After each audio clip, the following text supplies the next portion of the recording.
கதை மனிதனாக பிறந்த ஒவ்வொருவனும் அள்ளி அள்ளி பருக வேண்டிய அமிர்தமடாது.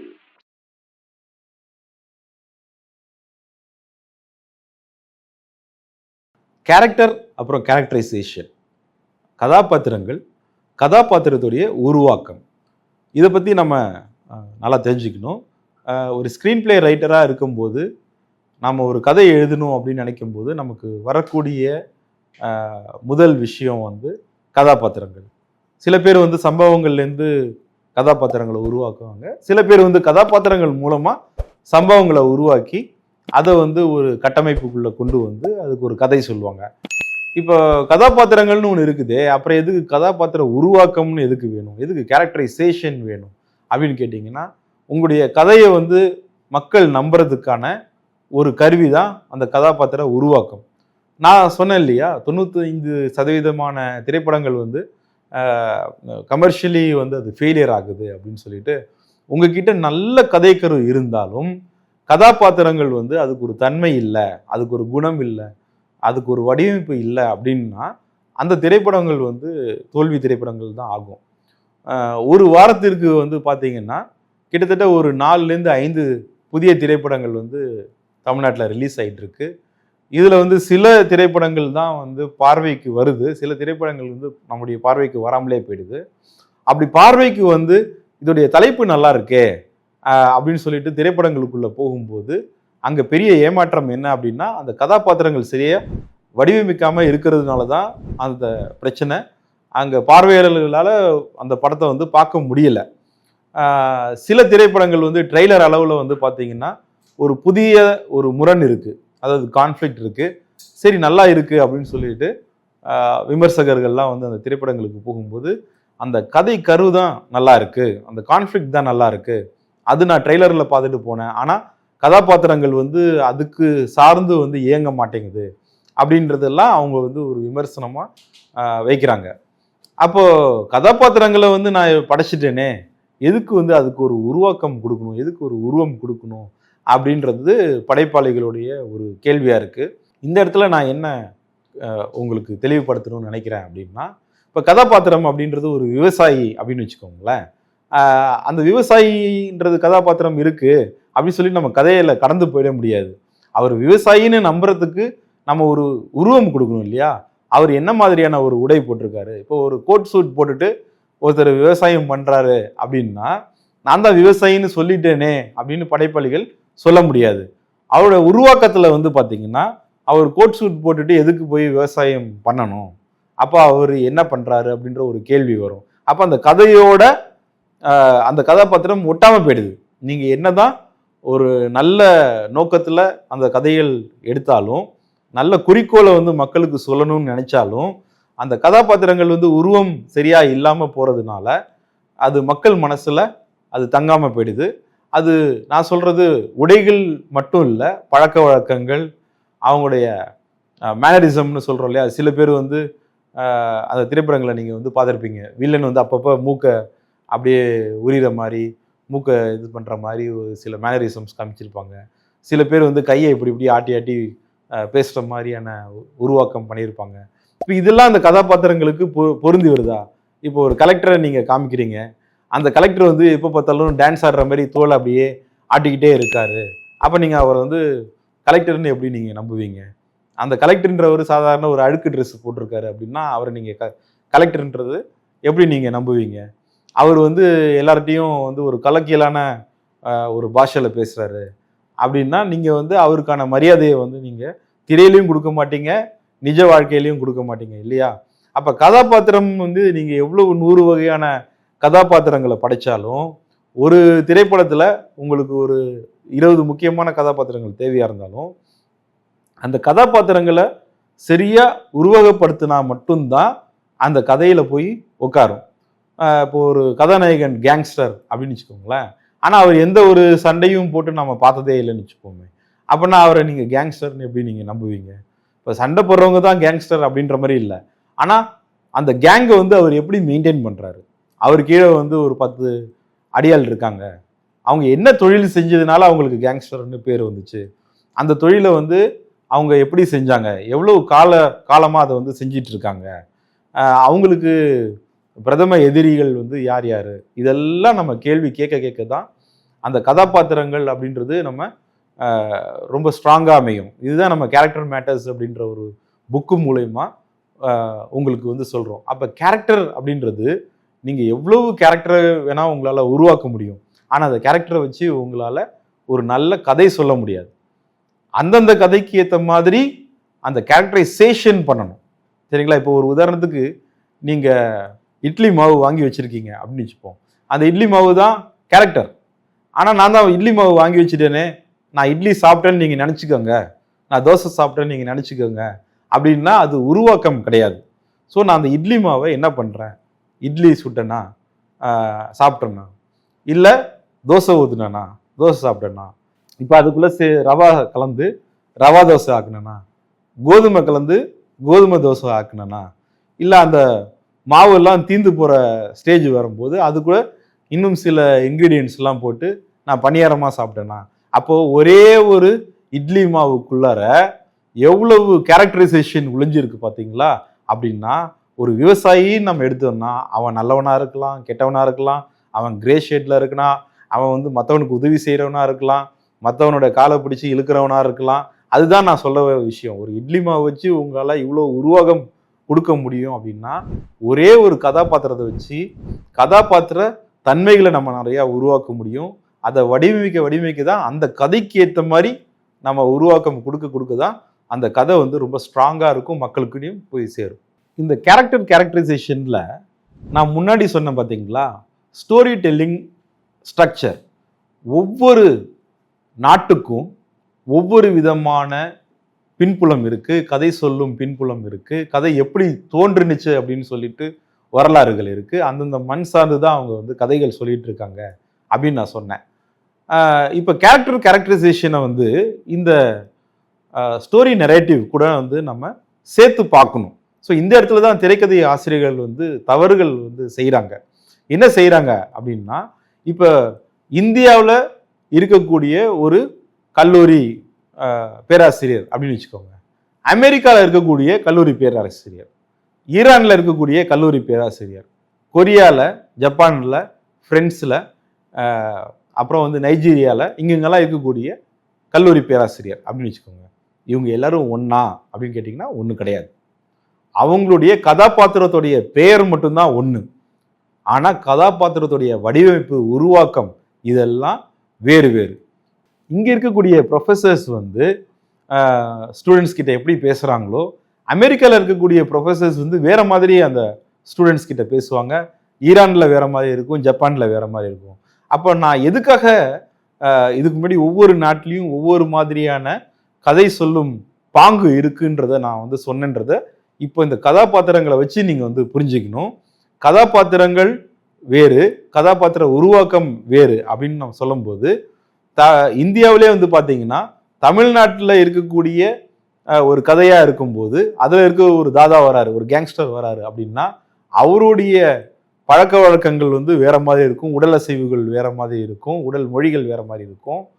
அதே நீங்கள் ஒரு மலையாளத்தில் எடுக்கும்போது அதே கேங்ஸ்டர் வந்து வேற மாதிரி அவர் நடிச்சு காமிப்பார். அப்படின்னா இது வந்து பொய்யா கிடையாது, ஃபிக்ஷன் கிடையாது.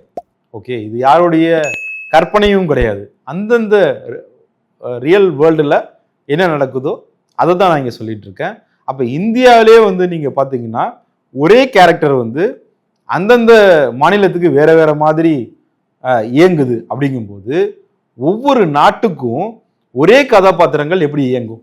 இப்போ ஒரு உதாரணத்துக்கு அமெரிக்காவில் இருக்கக்கூடிய கல்லூரி பேராசிரியர் வந்து அந்த ஸ்டூடெண்ட்ஸ்க்கெலாம் அட்வைஸ் பண்ணுறதில்ல, மாறாக அந்த ஸ்டூடெண்ட்ஸ் கூடயே சேர்ந்து அவர் வந்து பிக்னிக் போகிறாரு, இல்லை பார்ட்டி பண்ணுறாரு அப்படின்னு இருந்தால் அந்த நாட்டு கலாச்சாரத்துக்கு அது ஓரளவுக்கு வந்து அவங்க ஒத்துப்பாங்க.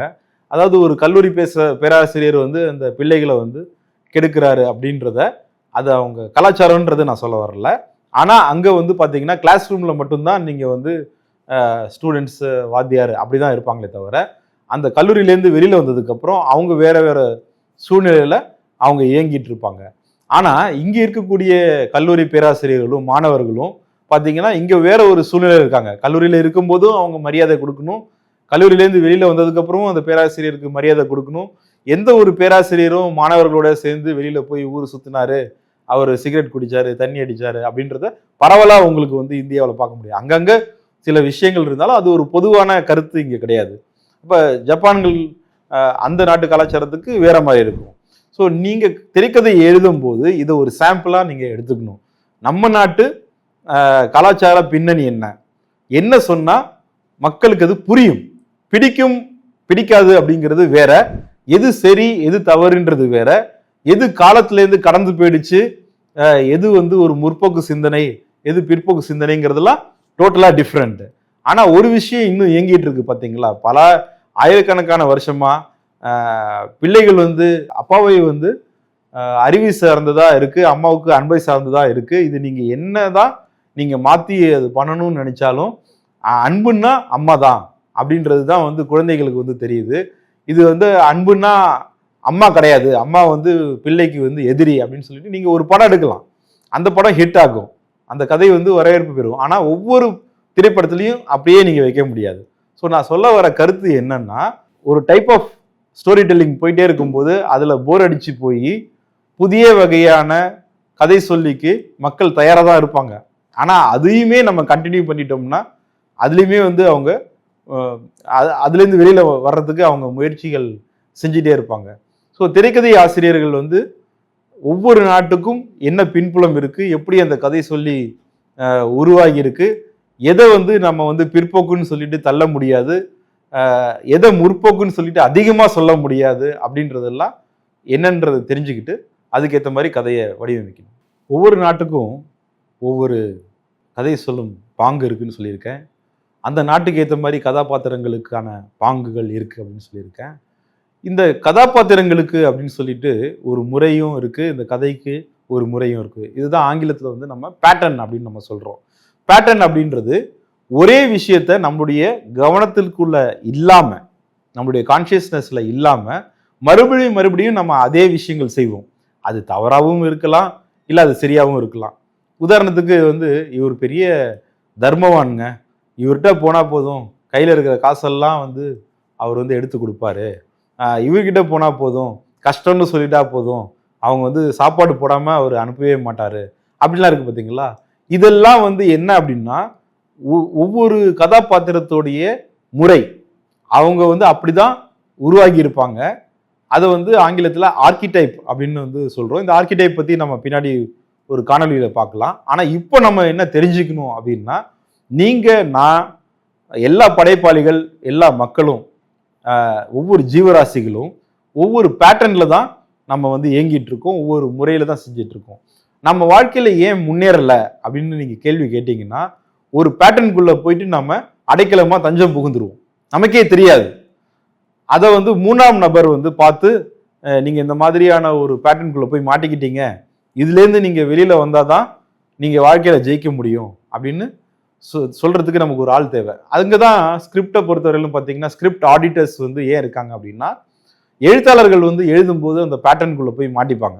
கல்லூரியில் என்னுடைய மாணவர்களுக்கெல்லாம் நான் வந்து சும்மா ஒரு டெஸ்ட் வச்சேன். என்னன்னா, இன்னைக்கு வந்து ஒரு குறும் கதையை வந்து எழுத சொல்கிறேன், இதேமாரி ஒரு வாரத்துக்கு ஒவ்வொரு கதைகள் எழுத சொல்கிறேன். அப்போ 7 கதை வந்துடுது ஒரு வாரம் முடிவில்.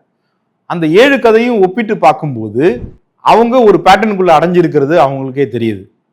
அது வந்து அந்த கதை கரு எப்படி உருவாகுது அப்படின்றது இருக்கலாம், இல்லை கதாபாத்திரங்களை அவங்க வந்து வடிவமைக்கிறதா இருக்கலாம், இல்லை அந்த சூழல் என்விரான்மெண்ட் அப்படி இருக்கலாம்.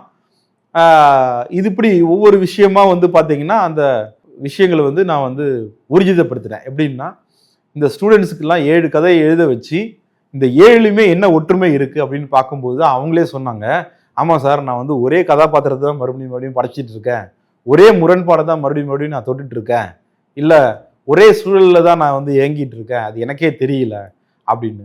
ஸோ நமக்கு மூன்றாம் நபருடைய பார்வையில் மூன்றாம் நபருடைய கருத்து என்னன்னு நமக்கு தெரிஞ்சாதான் அது கிரிட்டிசிசம் கிடையாது, அது வந்து விமர்சனம் கிடையாது, நம்ம மேலே இருக்கக்கூடிய ஒரு காழ்ப்புணர்ச்சி கிடையாது. ஸோ அந்த கிரிட்டிசிசம்குள்ளே இருக்கக்கூடிய ஒரு பாசிட்டிவ் விஷயம் என்னன்னு நம்ம பார்க்க தான் வந்து பார்த்தீங்கன்னா நம்ம என்ன மாதிரியான ஒரு பேட்டர்னில் இயங்கிட்டு இருக்கோம் அப்படின்றது தெரியும். இதுக்கு தான் நான் முன்னாடி சொன்னேன், இப்போ ஒருத்தர் தர்மவானா இருக்காரு, இவர்கிட்ட போனால் என்ன மாதிரியான தர்ம காரியங்கள்லையும் இவருக்கு நம்ம ஹெல்ப் கேட்கலாம் அப்படின்னா அவர் அதுக்குள்ள அடப்பட்டிருக்காரு. இப்போ ஊர்ல பெரிய மனுஷன், ஊர்ல திருவிழா வருது, உங்க தலைமையில தான் வந்து அந்த திருவிழா நடக்க போகுதுன்னு நம்ம சொல்லிட்டோம்னா அவர் எவ்வளவு கடன் பட்டாலாவது அந்த திருவிழாவை நடத்தி கொடுத்துடுறாரு. ஆனா அதுக்கு அவர் கடன் படுறாரு பாத்தீங்களா, அதுதான் பேட்டர்ன். அதை வந்து அவங்க வீட்டில் வந்து சொல்லுவாங்க, நீங்க கடன் வாங்கி ஒரு திருவிழாவை வந்து கொண்டாடணுமா அப்படின்னு கேட்பாங்க. கடன் வாங்கி இன்னொருத்தரை படிக்க வைக்கணுமா, இல்லை கடன் வாங்கி நீங்க சாப்பாடு போடணுமா அப்படின்னு சொல்லுவாங்க. ஸோ அந்த இடத்துல தான் அவங்க வாழ்க்கையில எங்க தோத்துட்டு இருக்காங்க, எங்க ஜெயிச்சிட்டு இருக்காங்க அப்படின்னு கண்டுபிடிக்கிறதுக்கு நமக்கு பேட்டர்ன் தேவைப்படுது. தனி மனிதர்களுக்கே இப்படி ஒரு சூழல் அப்படின்னா படைப்பாளிகளுக்கெல்லாம் வந்து நீங்க கேட்க வேண்டிய அவசியமே இல்லை. ஒவ்வொரு படைப்பாளிகளும் ஒவ்வொரு பேட்டர்னுக்குள்ள இயங்கிட்டு இருக்காங்க அப்படின்றத பல கட்டுரைகள் மூலமா நான் இதுக்கு முன்னாடி என்னுடைய சோஷியல் மீடியா பேஜஸ்லலாம் வந்து போட்டிருக்கேன். ஒரு இயக்குனர் வந்து பார்த்தீங்க அப்படின்னா கதாநாயகன் வந்து வில்லனை தேடி போவார், அப்புறம் வில்லன் வந்து கதாநாயகனை தேடி வருவார். இதுதான் வந்து எல்லா கதைகள்லையும் வந்து அவர் பண்ணிட்டு இருக்காரு. அதுலேருந்து அவர் வெளியில வர முடியாததுனால இன்னைக்கு வந்து அவர் தோல்வி திரைப்படங்களா கொடுத்துட்டு இருக்காரு. இன்னொரு இயக்குனர் வந்து பார்த்தீங்கன்னா யாரையோ யார்கிட்டேருந்து காப்பாத்துறதுக்கு அந்த கதாநாயகன் போராடுறான் அப்படிங்கிறது தான் ஆரம்ப காலகட்டத்திலேருந்து இன்னைக்கு வரையிலும் அவர் வந்து சொல்லிட்டு இருக்காரு. அதனால அவருடைய சமீபத்திய திரைப்படங்கள்லாம் வந்து பெரும் தோல்வியை சந்திச்சிருக்கு. இன்னொரு இயக்குனர் வந்து பார்த்தீங்கன்னா முதல் பாதி வந்து ஊரை சுற்றி காமிப்பார், இன்னொரு பாதி பார்த்தீங்கன்னா யாரையோ தேடிக்கிட்டே இருப்பாங்க. இந்த மாதிரி ஒரு பேட்டர்னுக்குள்ளே வந்து அவங்க சிக்கிட்டு இருக்காங்க அப்படின்றத நான் சொல்கிறேன். அந்த படைப்பாளிகள் தெரியும் போது அவங்க அதுலேருந்து வெளியில் வர்றதுக்கான மனப்பக்குவங்கள் வந்து அவங்களுக்கு வரணும். அது நான் அவங்களுடைய உதவி இயக்குனர்கள் அப்புறம் துணை இணை இயக்குனர்கள்ட்டெல்லாம் நான் வந்து அந்த பேட்டர்ன் பற்றி சொல்லியிருக்கேன். உங்களுடைய இயக்குனர்கள்ட்டெல்லாம் இதை போய் சொல்லுங்கள், இந்த மாதிரி பேட்டர்ன்லேருந்து வெளியில் வந்தால் தான் அவங்களால வந்து ஹிட் திரைப்படங்கள் கொடுக்க முடியும் அப்படின்றதெல்லாம் நான் சொல்லியிருக்கேன். பட் அது எந்த அளவுக்கு அவங்களுக்கு போச்சு, எப்படி அவங்க எடுத்துக்கிட்டாங்க அப்படின்றது எனக்கு தெரியல.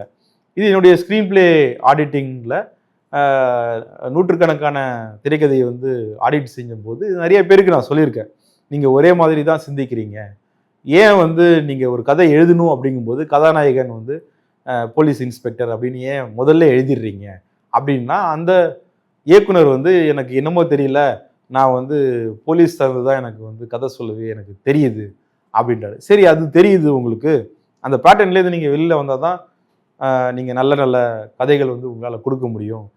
ஒரே ஃப்ளேவரில் இருக்கக்கூடிய கதைகளை வந்து மக்கள் வந்து பிடிக்காது. ஒரு 2 திரைப்படங்கள்னா ஓகே, எல்லா திரைப்படங்களையும் வந்து நம்ம வாய்ஸ் ஓவரில் அந்த கதையை சொல்கிறது, 2 குழுக்களுக்குள்ள மாட்டிக்கிற ஒரு அப்பாவி அப்படின்னு எல்லா கதைகளும் எடுக்கிறது அப்படின்னா ஒரு காலகட்டத்துக்கு மேலே வந்து மக்கள் வந்து உங்களை புறக்கணிக்க ஆரம்பிச்சிருவாங்க. ஸோ நம்மளுடைய தினந்தோறும் எழுத்தாளர்களாகிய நாம் வந்து தினந்தோறும் நம்ம என்ன எழுதிட்டு இருக்கோமோ அதை நாமளே வந்து செல்ஃப் ஆடிட் பண்ணி பார்க்கணும். அப்படி பகுப்பாய்ஞ்சு செஞ்சு பார்க்கும்போது நம்ம ஒரு பேட்டர்னுக்குள்ளே மாட்டிட்டு இருக்கோம் அப்படின்றது நமக்கு நல்லாவே தெரியும். அதுலேருந்து வெளியில் வர்றதுக்கான அந்த சப்ஜெக்ட் மேட்டர் எக்ஸ்பர்டிசம் நமக்கு தேவை. மறக்காம சப்ஸ்கிரைப் பண்ணிடுங்க.